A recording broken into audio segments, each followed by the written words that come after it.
in the band that has come to embody rock and roll's untamed spirit both on and off stage, Charlie Watts was the one who kept steady time.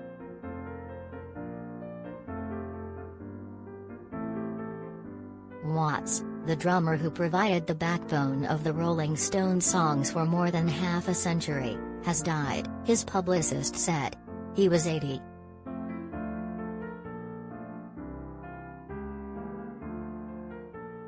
Bernard Doherty said Tuesday that Watts passed away peacefully in a London hospital earlier today, surrounded by his family.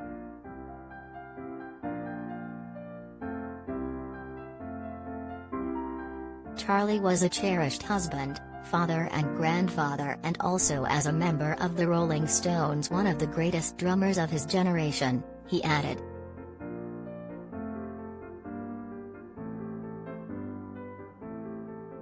Earlier this month, Watts was forced to back out of the resumption of the Rolling Stones' No Filter tour this fall after undergoing an undisclosed procedure.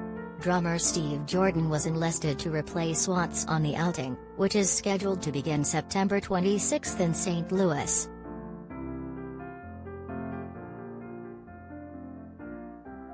Watts gave his blessing for the band to return to the road as well, saying he didn't want fans who have been holding tickets to be disappointed.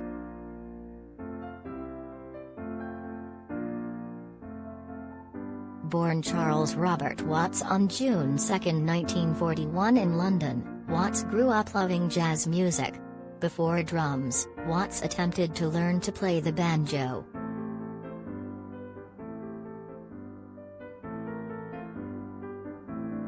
"Yeah, I bought a banjo, and I saw all these dots in a book," he told Downbeat in 1987. "Did you ever see a banjo book or a guitar book? I couldn't have done that. Oh dear, all these little dot things."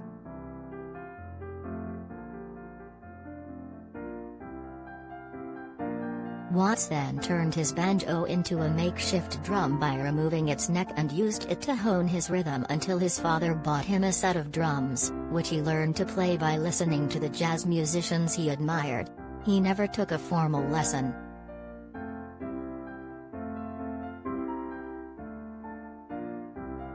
After completing school, Watts found a job at an advertising agency and continued to play drums part-time for various jazz bands.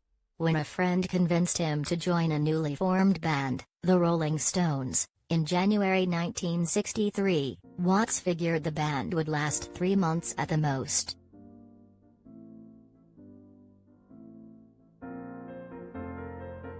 Within a few years, the Rolling Stones were one of the biggest bands in the world, leading the British invasion alongside the Beatles.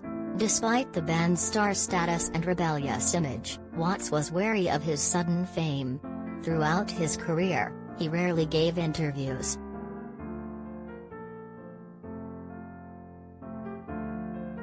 "Playing the drums was all I was ever interested in," he told The Observer in 2000.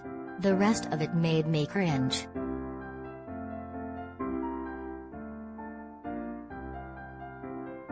While his bandmates reveled in their growing fame backstage, Watts had a family life back home. He and his wife, Shirley Ann Shepherd, married shortly after the Stones formed in 1964, and the couple had a daughter, Serafina, in 1968.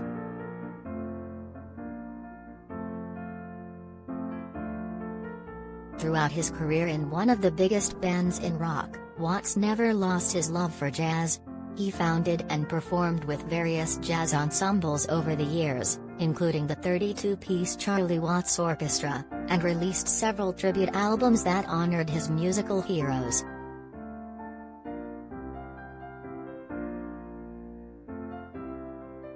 In 2004, Watts was diagnosed with throat cancer.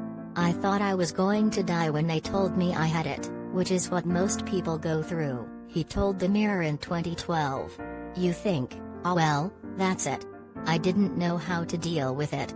The lowest point was the moment he told me I had cancer."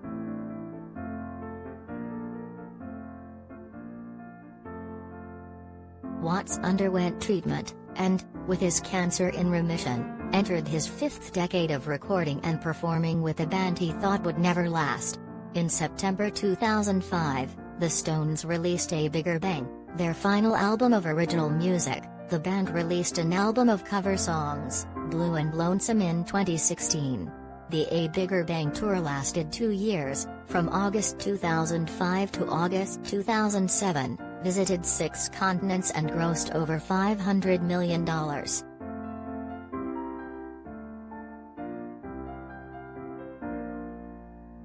Watts was gearing up to perform with the Stones again in North America for the No Filter Tour in 2020, but the coronavirus pandemic derailed those plans.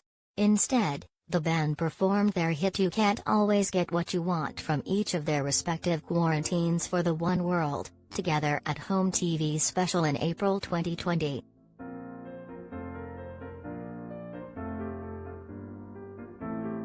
Throughout the years, Watts and his bandmates received a total of 8 Grammy Award nominations and 4 wins, including a Lifetime Achievement Award in 1986 as well as Best Rock Album for Voodoo Lounge in 1984.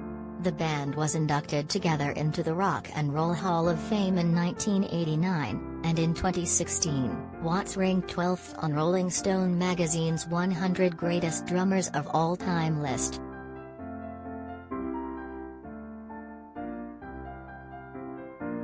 "It'd be nice to be rich and grow old," Watts told Rolling Stone in 1997. "I'd hate to be shuffling round Brixton Market in a pair of slippers. Then again, I'll probably be shuffling round the garden."